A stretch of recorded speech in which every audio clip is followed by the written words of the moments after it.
it's Dianne at Minerva. I hope you're all having a fabulous week. And today I'm going to share with you a make for one of our exclusive kit projects. And it's this one, the Style Arc Oakley Tunic knit top. And as you can see, it has a flowing hem, a yoke detail on the back and tie sleeves. And what we're going to be using is this beautiful Minerva Exclusive Viscose Jersey.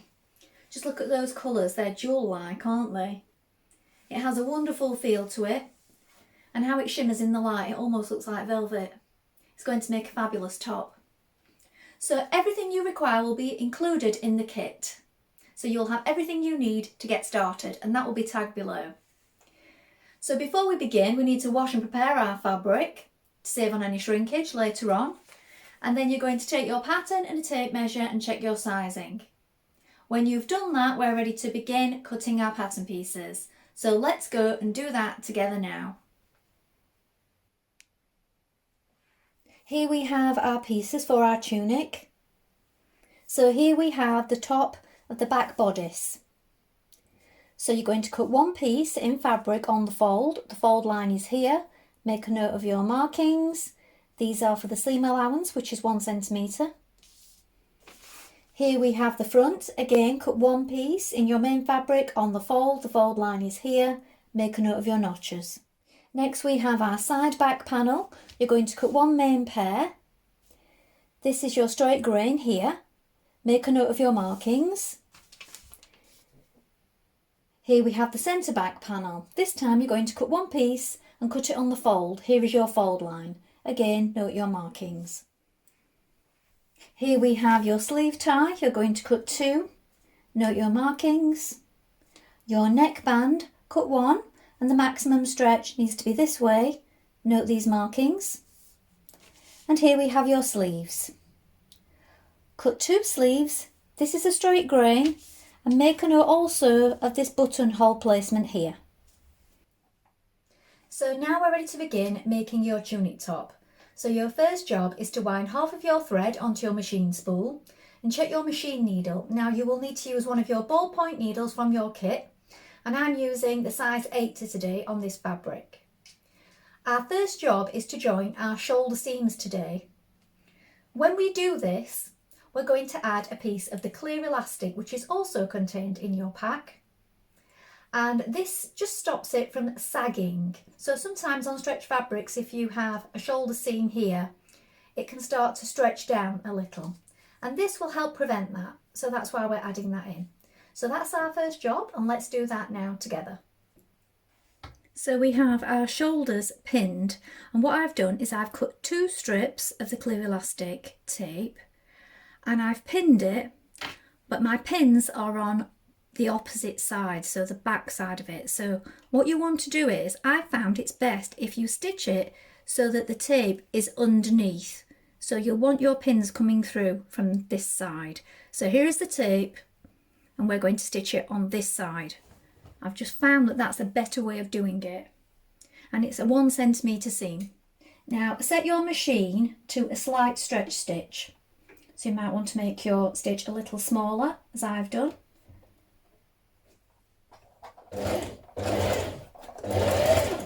And I'm just taking my pins out as I arrive at them. Now you're going to take your neckband and you're going to join the short edges. So that's these here, and you've got these markings. We're going to join it with a 1 centimetre seam.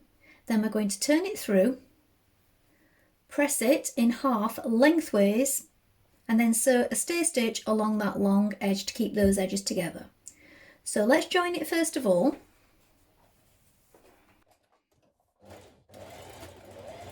Now in half lengthways, we're going to stitch a stay stitch. Now keep it on a zigzag stitch or stretch stitch. We want to make sure that this maintains its stretch for when it attaches to the neck.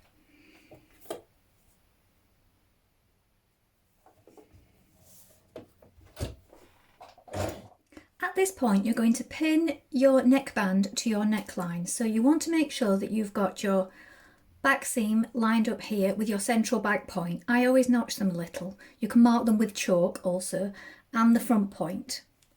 And when you've got those two key places, we need to stretch on it a little and pin it.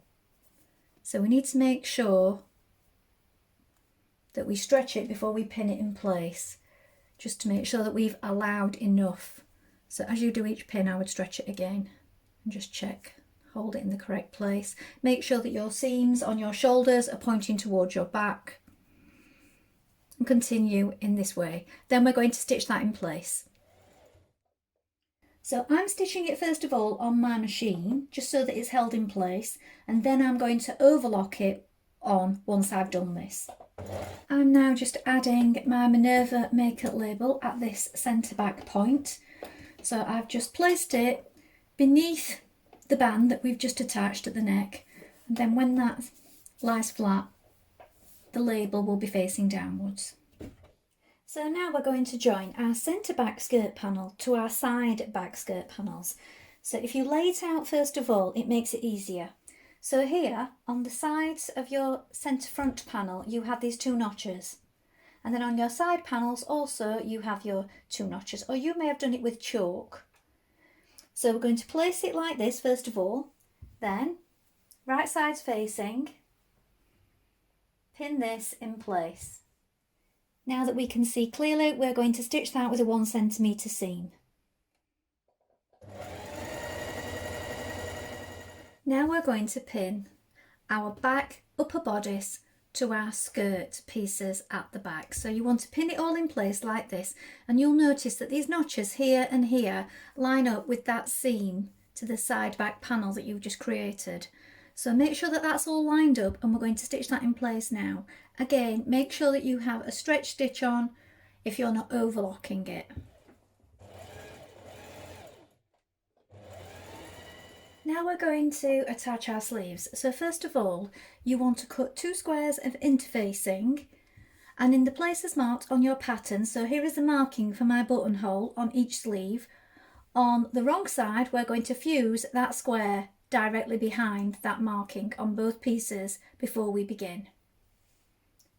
You can then create your buttonhole before applying your sleeve. This will just make it easier to work with if you do it at this point.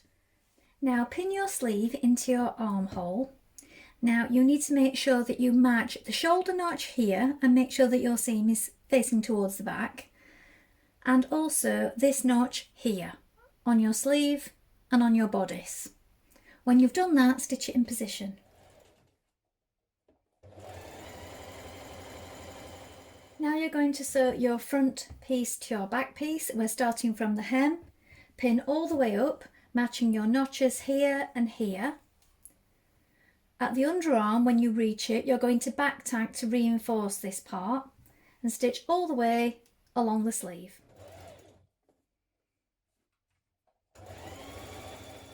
Turn your sleeve to the marked position and hem. Now hem the bottom of your tunic. Now you're going to take your ties and you're going to fold them in half. Now you want to stitch them all the way around this outer edge, but you're going to leave just a small opening so that you can turn them through.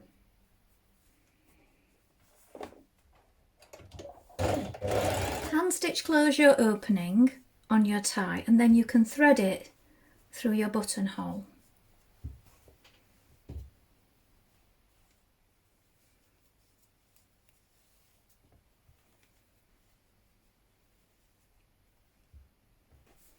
So here is the finished tunic top. I think it's got a really lovely shape to it, and I like the low hem at the back and also these beautiful sleeve details. I think they're a really nice touch. Please let us know if you've made this pattern before in the comments, along with any photographs.